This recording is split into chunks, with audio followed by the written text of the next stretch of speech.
Assalamualaikum warahmatullahi wabarakatuh. Suaranya kalau saya nilai masih 60%. Bisa lebih semangat ibu-ibu jawab salamnya? Bapak-bapaknya juga bisa jawab salam lebih semangat? Saya doakan bagi yang menjawab salam saya, mudah-mudahan hidupnya berkah, dijauhkan dari tetangga yang hobinya marah-marah, anak nurut gak suka bantah, rizki lancar tanpa banyak musibah, tetap sabar meskipun saldo tinggal 1 rupiah. Aminnya banter banget. Karena yang hadir di tempat ini ada bapak, juga ada ibu. Saya kasih doa spesial. Doa spesial pertama untuk bapak-bapak, tolong diaminkan Pak. Bisa nggih Pak nggih? Yang banter aminnya jangan kalah dengan ibu-ibu. Ibu-ibunya diem dulu. Nanti ada juga spesial.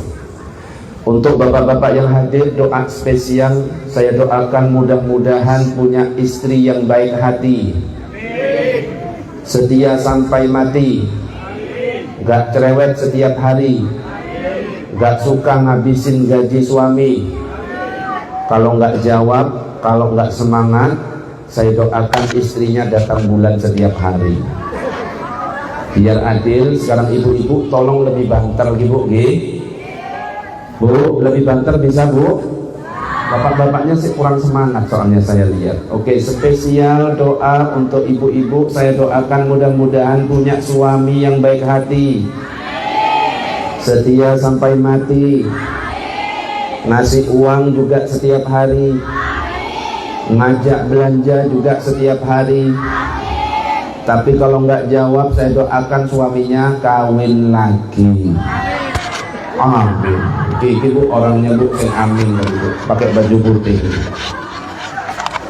Lah, konon katanya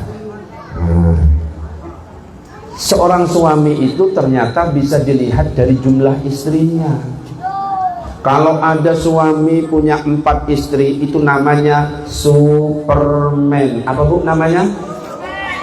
Ada suami punya 3 istri, itu namanya Powerman. Apa Pak namanya? Gak semangat nih nanya ke bapak-bapak ini ya. Enak kalau nanya ibu-ibu. Kalau ada suami punya 2 istri, itu namanya gentleman. Apa Bu? Kalau ada suami punya 1 istri, itu namanya cemen. Coba bapak-bapaknya tolong diem, dengarkan baik-baik. Saya pengen tanya ke ibu-ibu. Ibu-ibu pengen punya suami yang Superman, Powerman, gentleman apa cemen?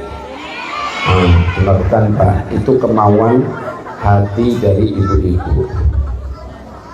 Monggo kita salam yang kedua harus lebih semangat.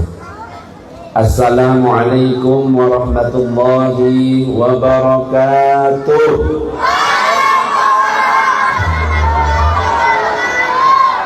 Ini jos namanya ya, sudah 99% ya, luar biasa. Cuma ada sebuah hadis yang berbunyi, monggo diikuti bersama-sama. Innallaha, kurang banter, innallaha witrun yuhibbul witra. Sesungguhnya Allah ganjil, suka kepada yang ganjil. Salam kita baru berapa tadi? 2. Maka supaya kita termasuk yang dicintai oleh Allah, kita ganjilkan menjadi 3 dengan syarat, dengan harapan yang jawab salam harus lebih semangat. Siap ibu-ibu dan bapak-bapak? Saya awali dengan sebuah pantun. Kalau ada pantun biasanya dijawab apa? Dijawab yang banter. Siapa yang mau daun salam? kurang semangat tuh, kayak lapar gitu ya. Saya tadi di BCI oleh Pak Mudin, Ustadz gak usah lama-lama, 30 menit itu sudah lama banget. Berapa berarti? 10 menit. Oh siap, tak bilang gitu. Tenang, ceramah cuma 10 menit, tapi harus semangat. Oke.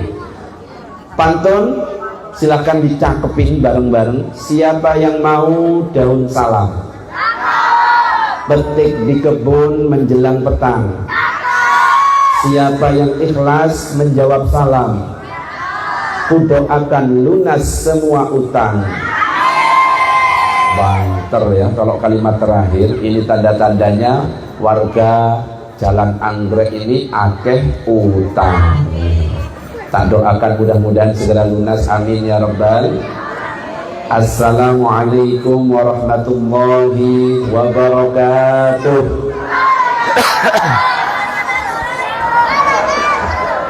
Bismillah walhamdulillah wassalatu wassalamu ala rasulillah Sayyidina Muhammad ibn Abdillah wa ala alihi wa sahbihi wa man wala.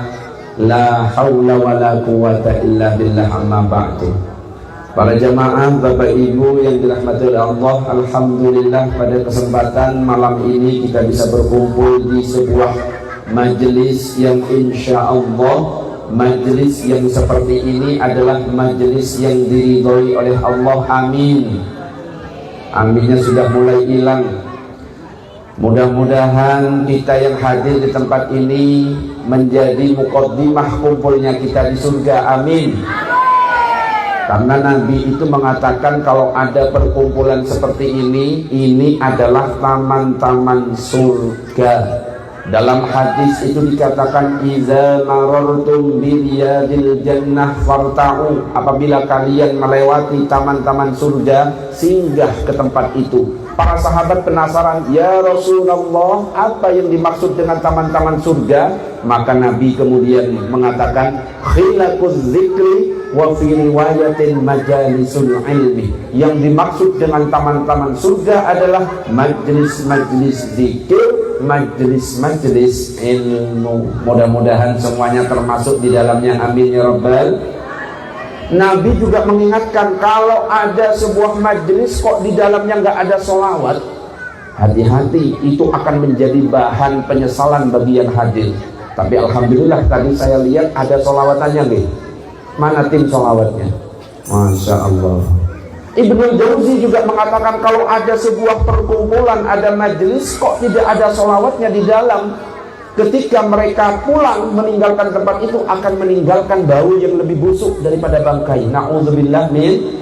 Kalau tadi bapak ibu yang hadir sholawatannya bareng dengan ibu-ibu, sekarang saya pengen ngajak yang hadir sholawatan. Bisa semuanya?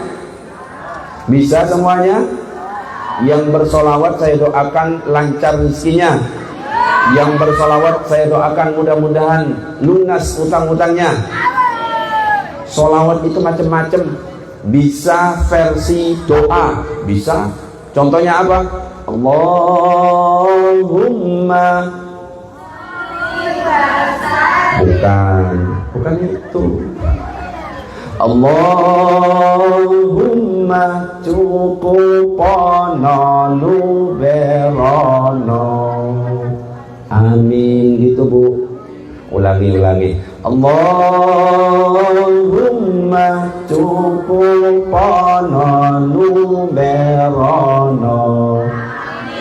Keluarga sehat kabeh, beras akeh, duit akeh. Sing banter amin. Allahumma cukupono luberono. Sing banter. Keluarga sehat kabeh. Apa rek? Beras akeh, duit akeh. Kanggo apa? Kanggo ngaji, lunga kaji. Sing banter. Barokahe Kanjeng Nabi. Bagi sing jomblo dan rapi. Nah, ibu-ibu itu jomblo kan kok amin. Sing jomblo. Ini jomblo juga. Ganti-ganti untuk adik-adik ya. Sing sekolah tambah pinter, besok gede jadi dokter. Oh, enak. Sholawat versi doa bisa, sholawat versi nasihat juga bisa. Pasti adik-adik dan mbak-mbak, wis mas-mas pasti ngerti. Mungkin ada yang tahu sholawatan yang seperti ini. Salatullah salamullah. Yang banter.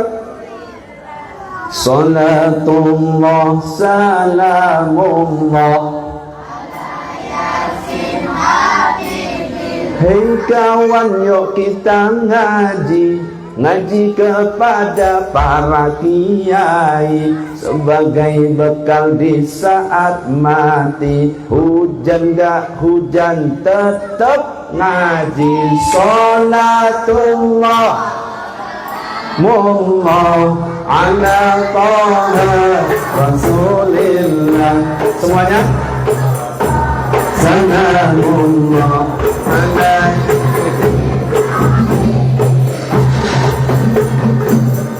Hei kawan, yuk bersolawat kepada baginda Nabi Muhammad agar kelak mendapat selamat dunia dan salatullah. Semuanya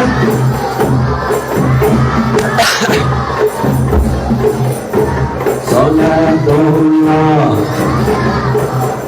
ala.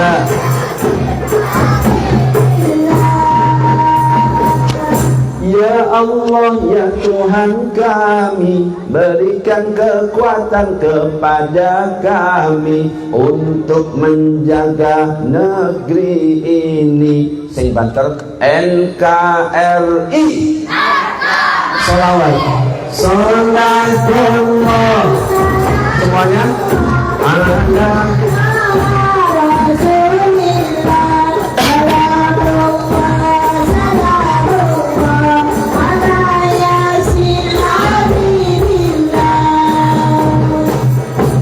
Kisah cinta zaman sekarang diawali dari chattingan.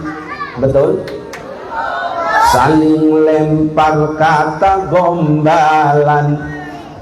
Mana orangnya? Belum kenal udah sayang-sayangan. Salatullah.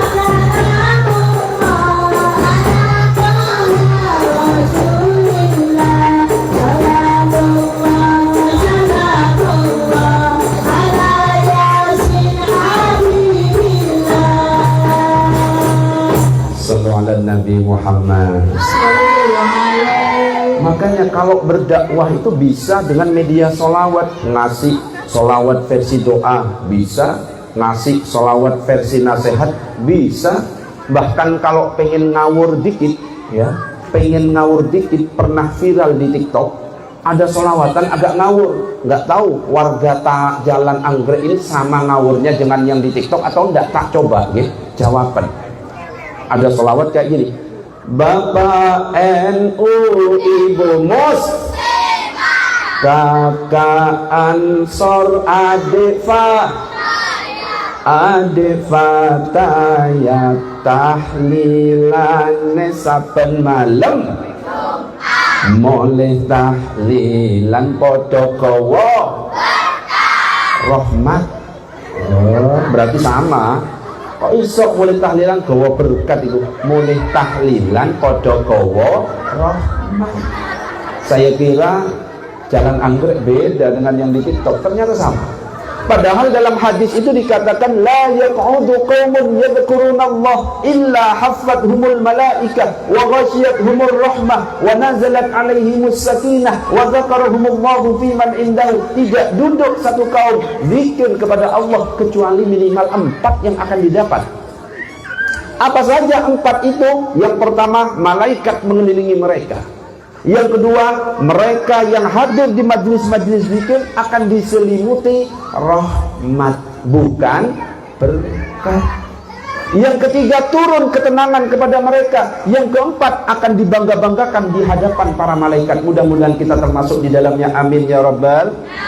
Jadi kita hadir dalam acara halal bihalal, salah satu tujuan kita selain kita saling memaafkan, saling menghalalkan, juga harapannya adalah kucuran rahmat dari Allah Subhanahu. Kenapa kok kita mengharapkan rahmat? Yang bisa memasukkan kita ke dalam surga adalah rahmat, bukan amal kita. Jangan bangga dengan amal kita. Setiap hari sholat tahajud belum tentu masuk surga. Kenapa? Karena kadangkala seseorang itu ibadah tapi tidak ikhlas, hanya ingin mendapatkan pujian dari orang lain, sehingga kalau sudah tidak ikhlas, rahmat tidak jadi turun. Termasuk kalau ada ustadz, ada kiai ceramah, biasanya kiai ceramah itu ngarep apa? Ngarep apa biasanya? Amplop lah, kurang ajar. Kok iso dituduh-tuduh ngono lah. Tapi memang benar, kalau ada ustadz, ada kiai ceramah yang diharapkan itu amplop, maka hukumnya haram, dosa besar. Tapi kalau ada jamaah ngundang ustadz gak ngasih amplop, dosanya jauh lebih besar. Nah, itu bahaya. Makanya biar gak dapat dosa yang lebih besar, ya harus difahami itu. Allahumma sholli ala sayyidina Muhammad. Kalau saya lihat di sini ini seneng kayaknya kalau diajak sholawatan. Coba saya pengen sholawatan yang meriah sekarang. Sholawatan yang meriah itu tangan diangkat. Coba semuanya tangan diangkat. Yang nggak ngangkat tangan tak doakan pulang-pulang sandalnya hilang. Jadi diangkat tangannya. Adik-adik terutama bukan ngacung, angkat tangan. Ibu-ibu. Nah, sekarang geser kanan. Nah, geser kiri. Nah, geser kanan, agak cepat, kanan kiri, bisa? Kita lagu apa itu? Allahumma, lagu apa itu judulnya? Lagu apa itu judulnya? Ya wes pokoknya itu. Semuanya tangan diangkat. Yo, yang banter semuanya, ya. Man shalla 'alan nabi wa rafa'a sautahu wajabat lahul jannah. Siapa yang berselawat kepada nabi, mengeraskan suaranya, mengangkat suaranya, maka insya Allah masuk surga. Amin ya rabbal. Bersama-sama, Allahumma shalli wa sallim ala sayyidina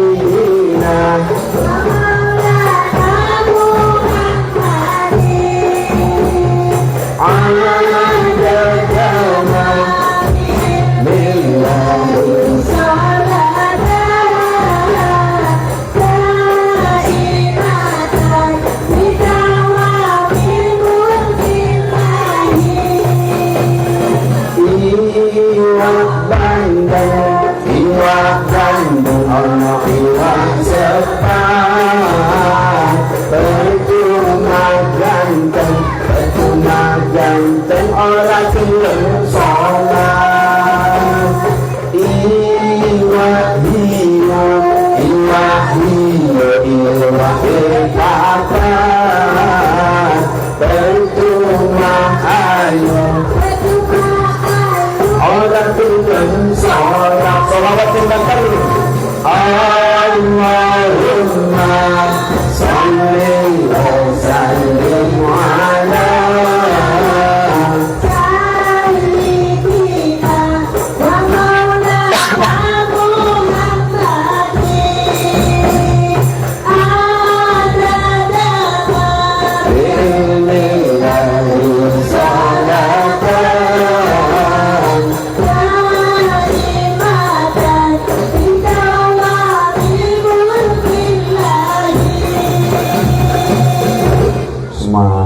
diajak sholawatan ya.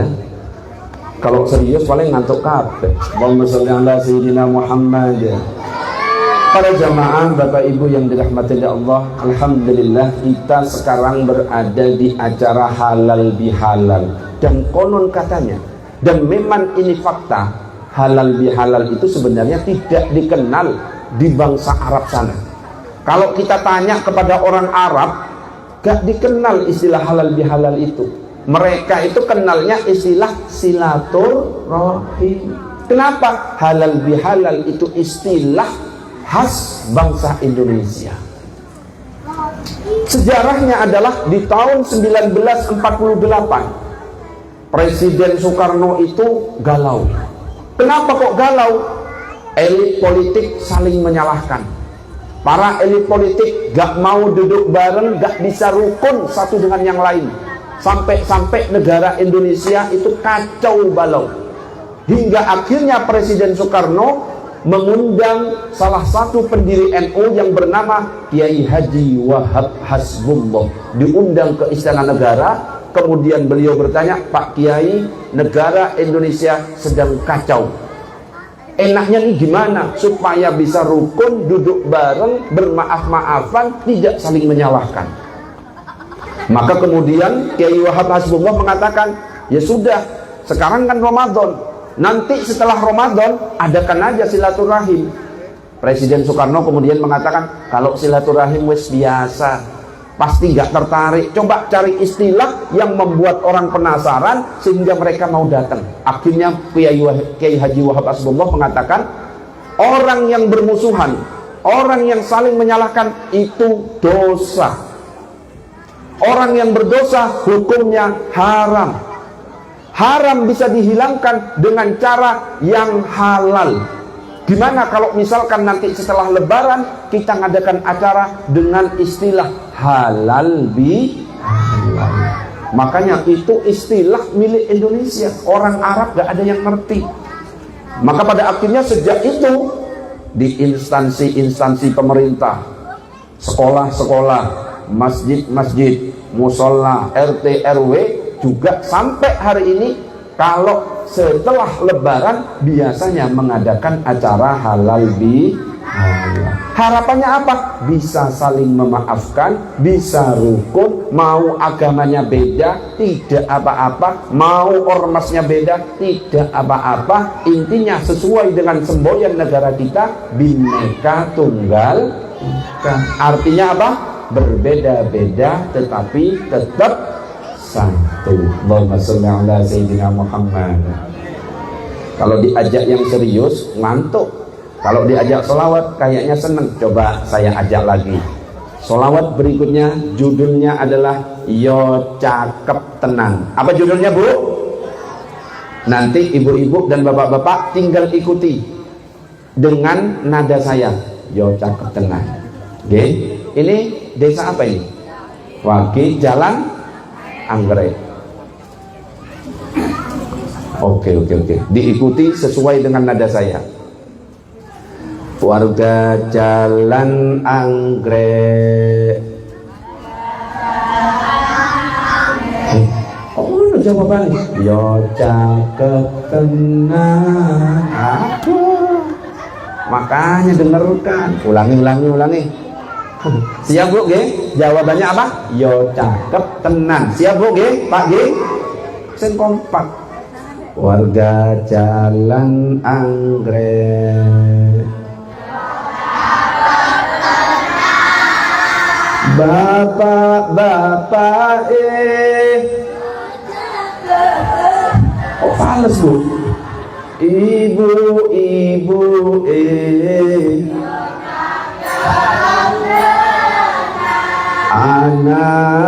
anak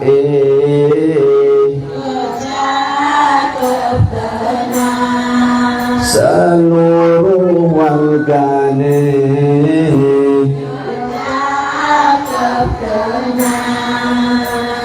ya Rasulullah.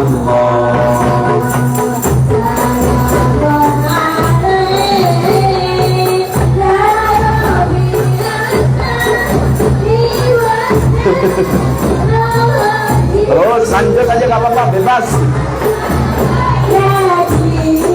Ya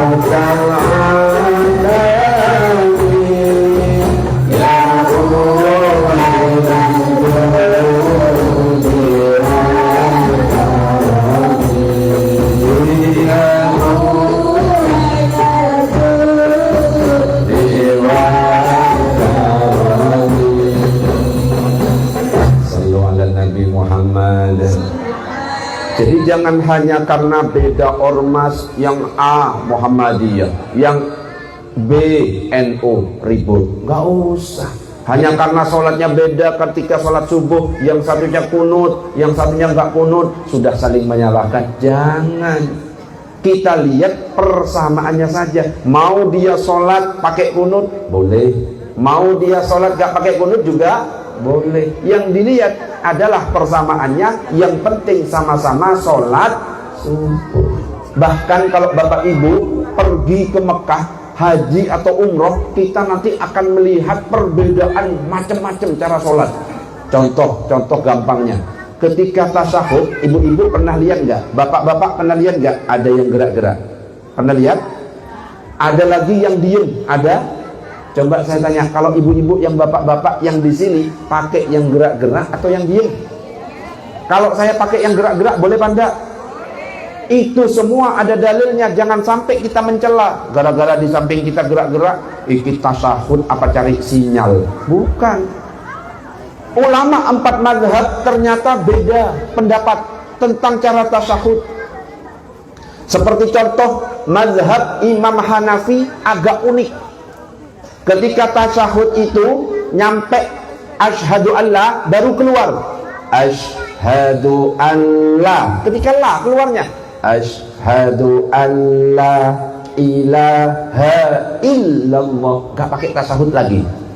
Berbeda dengan kalau kita di Indonesia yang mayoritas mazhab Syafi'i, kita keluar telunjuk itu ketika asyhadu alla ilaha, ketika il keluar illallah. Pandangan yang awalnya ke tempat sujud langsung berubah ke telunjuk illallah.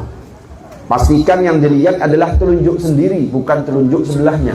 Illallah, illallah. Salah. Ada lagi yang lebih rumit, mazhab Imam Ahmad bin Hanbal. Setiap ada lafaz Allah ketika baca tasyahud, gerak. Susah, harus konsentrasi. At-tahiyyatul mubarakatus salawatut thayyibatu lillah. Kan ada Allahnya. Assalamu alayka ayyuhan nabiyyu wa rahmatullah. Assalamu alayna wa ala ibadillahis shalihin. Loh Ustaz, kalau yang gerak-gerak dari awal sampai akhir Imam Malik, tapi gerakannya bukan atas bawah, kanan kiri. At-tahiyyatul mubarak, bukan cari sinyal loh ya. Sampai fil alamina innaka hamidum majid. Loh Ustaz, kalau yang atas bawah ada Syekh Nasiruddin Al-Albani yang biasanya dipraktikkan oleh teman-teman salafi. At-tahiyyatul mubarakatuh. Ada yang bingung, gak pernah ngaji. Ini sing bener atas bawah atau kanan kiri? Wis tak gabung aja. Akhirnya diputer. At-tahiyyatul mubarak. Jadi kalau ada yang muter gini, itu berarti gak pernah ngaji. Untungnya cuma diputer, gak pakai dijilat, dicelupin. Tapi semuanya sah.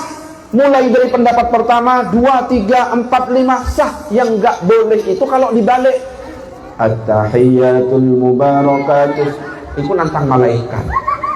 Makanya ketika kita ibadah itu harus disertai ilmu. Coba diikuti bersama-sama kata-kata saya. Wa kullu man. Masih kurang kompak, ada yang banyak omong. Wa kullu man bi ghairi ilmin ya'malu a'maluhu mardudatun la tuqbalu. Setiap orang yang beramal tanpa ilmu, amalannya ditolak, tidak diterima. Oh, emang sudah berpuluh-puluh tahun sholat karena nggak pakai ilmu, maka bisa-bisa ditolak. Pernah nggak Bu? Pernah nggak Pak? Ada orang sholat tangannya diputar. Allahu Akbar. Pernah lihat nggak? Pernah? Kalau saya pernah, sholat tepat di samping saya diputar. Allahu Akbar. Saya husnudzon. Oh mungkin belum pernah ngaji. Yang kedua, mungkin mantan pendekar, jurusnya masih ke bawah. Allahu Akbar. Nah, kalau gerakannya itu 3, kalau dalam mazhab Syafi'i batal. Makanya perlu ilmu.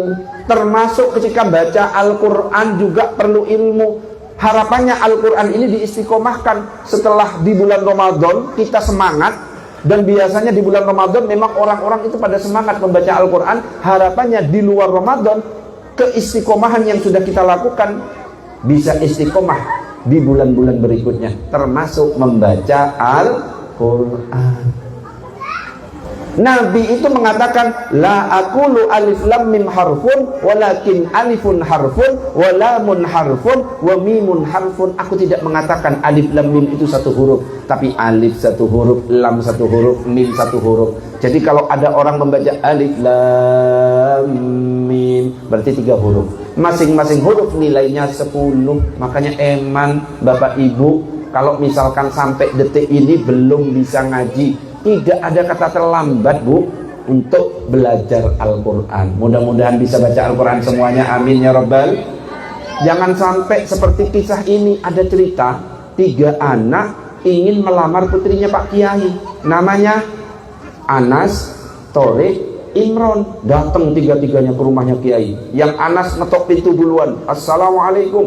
Waalaikumsalam. Ada apa? Saya ingin melamar putri Pak Kiai. Namamu siapa?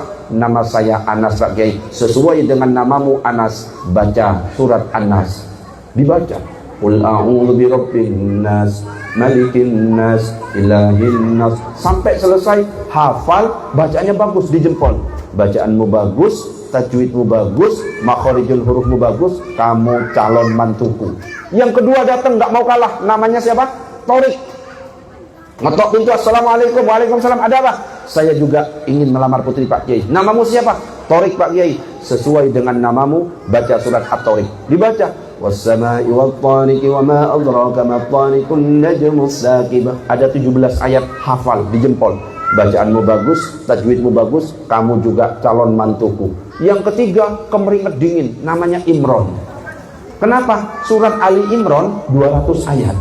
Coba bayangkan, waduh iki piye. Tapi memberanikan diri ngetok pintu si Imron. Wes galau wes Imron ini. Akhirnya ngetok pintu. Assalamualaikum. Waalaikumsalam. Ada apa? Saya ingin melamar putri Pak Kiai. Namamu siapa? Tambah kemeringet dingin. Nama saya Imron, tapi biasa dipanggil Kulhu. Nah, kan gak enak, ya. Makanya jangan sampai mumpung kita masih hidup, masih ada waktu untuk belajar Al-Quran. Sekali lagi saya sampaikan, masalah hal yang beda gak usah dibesar-besarkan, cukup dicari persamaannya. Sholat tarawih mungkin di bulan Ramadan kemarin ada yang sholat 23 rakaat, ada yang sholat 11 rakaat, yang gak sholat juga ada, banyak. Kita contoh, suatu ketika ada ketua umum PP Muhammadiyah, namanya Bapak Abdul Razak Fahrudin, datang ke Tebu Ireng, rumahnya Gus Dur. Namanya ketua umum PP Muhammadiyah, kalau sholat tarawih berapa rakaat? 11. Kebetulan pada waktu itu Ramadan. Tiba waktunya sholat tarawih, Gus Dur langsung mengatakan, Bapak Abdul Razak Fahrudin, untuk malam ini yang jadi imam tarawih Bapak Abdul Razak Fahrudin. Siap. Ketua umum PP Muhammadiyah disuruh jadi imam di Masjid Tebu Ireng, kandangnya NU, yang jumlah tarawihnya biasanya berapa? 23 rakaat. Beliau menghormati Gus Dur, maka siap, saya siap jadi imam. Tapi beliau bijak. Beliau mengatakan ke jamaah sebelum mulai, jamaahnya sudah, loh inilah ketua umum PP Muhammadiyah, kok jadi imam? Kaget jamaahnya. Tapi beliau, Bapak Abdul Razak Fahrudin, bijak. Sebelum mulai, Bapak Abdul Razak Fahrudin mengatakan, para jamaah mau sholat tarawih 23 rakaat versi NU apa 11 rakaat versi Muhammadiyah. Ternyata jamaahnya pengen ngerjain Bapak Abdul Razak Fahrudin. Wis, biar sekali-sekali jadi orang NU. Jawab kompak, ribuan jamaah jawab 23 rakaat Kiai. Siap, malam ini kita akan sholat tarawih 23 rakaat. Kita tahu kalau NU bacaannya cepat apa pelan? Banter. Bismillahirrahmanirrahim. Alhamdulillahirabbil alamin wadhdallin. Amin. Kan gitu kan? Kalau Muhammadiyah cepat apa pelan? Ternyata ke bawah kebiasaannya. Bapak Abdul Razak Fahrudin mulai rakaat pertama, Allahu Akbar. Ternyata pelan. Sama seperti ketika ngimami di Muhammadiyah. Alhamdulillahirabbil alamin. Jamaahnya, waduh, salah jawab ini. Ar-Rahmanir Rahim. Waduh, ini sampai jam piro ini. sampai amin. Kalau orang NU habis Al-Fatihah yang dibaca surat At-Takasur. Ternyata yang dibaca Alif Lam Mim. Jamaahnya mateng. Yang dibaca ternyata kebiasaan yang di Muhammadiyah, Al-Baqarah ayat 1 sampai 10. Rakaat kedua nggak jauh beda, baca Fatihahnya juga pelan, yang dibaca lanjutannya Al-Baqarah ayat 11 sampai 20. Jadi dapat 8 rakaat, itu seukuran sholat tarawihnya NU yang 23 rakaat plus tadarusannya selesai. Jamaahnya rame di belakang. Akhirnya Bapak Abdul Razak Fahrudin dengar di belakang nggak enak, suaranya rame. Akhirnya noleh Bapak Abdul Razak Fahrudin, para jamaah mau lanjut 23 rakaat atau langsung ditutup witir? Ternyata kompak, ribuan jamaah langsung ngomong witir. Oh, ya.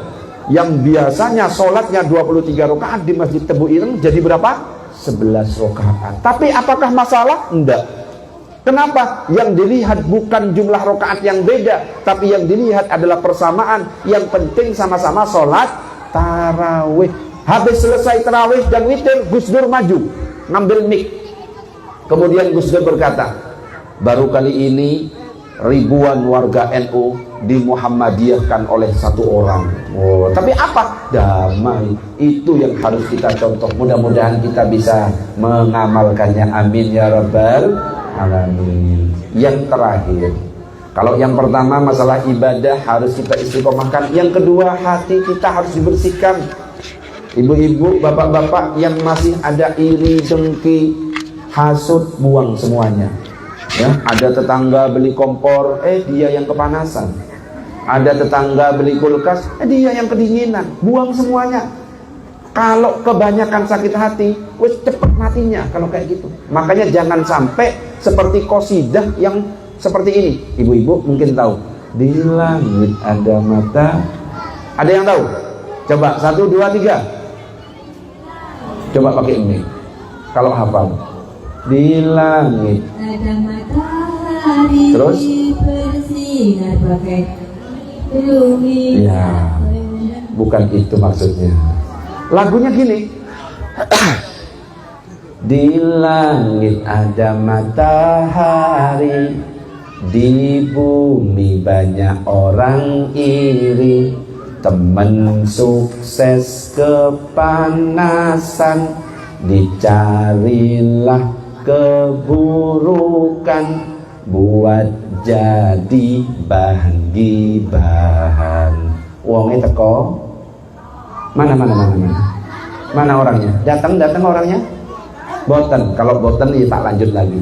Di langit ada mata, di bumi banyak orang, mulutnya tajam-tajam, gak punya perasaan, sibuk dengan urusan.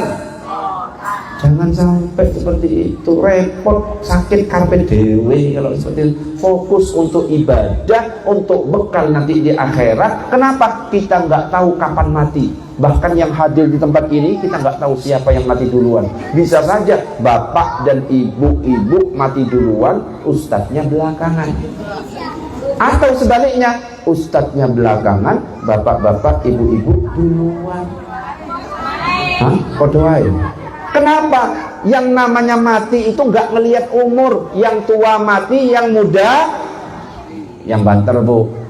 Orang mati itu nggak ngelihat umur. Yang tua mati, yang muda, nggak ngelihat status sosial. Yang kaya mati, yang miskin, nggak ngelihat jabatan presiden mati, rakyatnya. Makanya ada lagu orang kaya, orang miskin, raja-raja, rakyat biasa, bapak-bapak, adik-adik, ibu-ibu, ustadznya. Semangat banget kalau ke ustadznya. Kurang ajar kabeh. Gak ada yang tahu 1 menit ke depan apakah kita masih hidup, gak tahu. Besok subuh apakah bisa melaksanakan sholat subuh, tidak ada yang tahu. Makanya kita fokus ke ibadah, kita istiqomahkan yang sudah kita lakukan di bulan Ramadan, sholat dijaga, puasa dijaga, insya Allah kita masuk surga, amin ya rabbal. Tapi itu kembali kepada kita. Ustaz, saya malas sholat, kembali kepada kita yang akan dipertanggungjawabkan nanti. Gak mau puasa, kita nanti yang akan dihisab. Makanya ada lagu judulnya Sakarepmu. Apa bu? Ada lagu judulnya Sakarepmu. Gini lagunya, poso gak poso sakarepmu. Oh, sing banter ya. Poso gak poso, sholat gak sholat, ora poso, ora sholat, Gusti Allah gak ngurus awakmu. Allah itu gak butuh dengan amal kita, tapi yang butuh dengan ibadah, yang butuh dengan amal itu adalah kita. Mudah-mudahan kita semuanya istiqomah, amin ya rabbal alamin. Karena tadi saya dibisikin cuma 30 menit, tapi ternyata sudah 45 menit, berarti waktunya sudah lebih. Mudah-mudahan sedikit yang saya sampaikan bermanfaat, kurang dan lebihnya mohon dimaafkan. Jika ada kata-kata yang kurang berkenan, sekali lagi mohon dimaafkan. Ini langsung doa atau ada yang doa?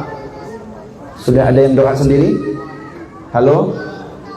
Ada yang doa atau langsung ditutup doa? Langsung deh, monggo kita tutup dengan doa. A'udzubillahi minasyaitonirrajim. Bismillahirrahmanirrahim. Alhamdulillahirabbil alamin.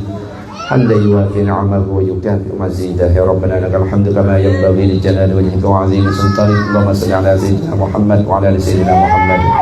اللهم اغفر لنا ولوالدينا وارحمهم كما ربونا صغارا. اللهم إنا على ذكرك وشكرك وحسن عبادتك. اللهم إنا نسألك الهدى والتقى والعفاف والغنى. ربنا آتنا في الدنيا حسنة وفي الآخرة حسنة وقنا عذاب النار. وصلى الله على سيدنا محمد النبي الأمي وعلى آله وصحبه وسلم والحمد لله رب العالمين. بسر الفاتحة. Demikian, assalamualaikum warahmatullahi wabarakatuh.